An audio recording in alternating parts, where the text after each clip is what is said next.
ఏడాది వార్షిక నేర నివేదికను Rachakonda police commissioner Sudheer Babu, Cyberabad CP Avinash Mahanti విడుదల చేశారు. రాచకొండ పరిధిలో నేరాల సంఖ్య పెరిగితే సైబరాబాద్ ఏరియాలో సైబర్ నేరాలు తగ్గడం విశేషం.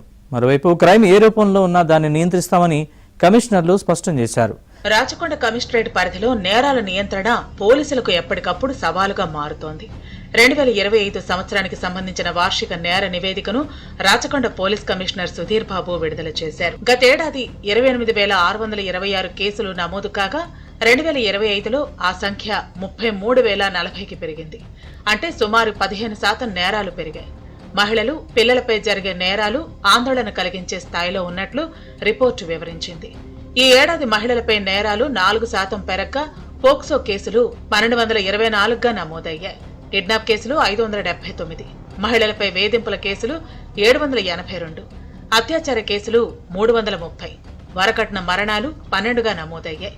ఈ ఏడాది మొత్తం 73 హత్యలు జరగ్గా అందులో 3 మర్డర్ ఫర్ గెయిన్ కేసులుగా గుర్తించారు.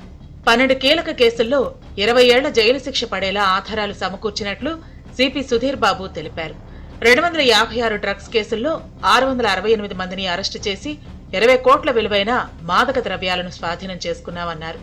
ఈ ఏడాది 3,488 ప్రమాదాలు జరగ్గా ఈ ప్రమాదాల్లో 659 మంది మృతి చెందారని తెలిపారు.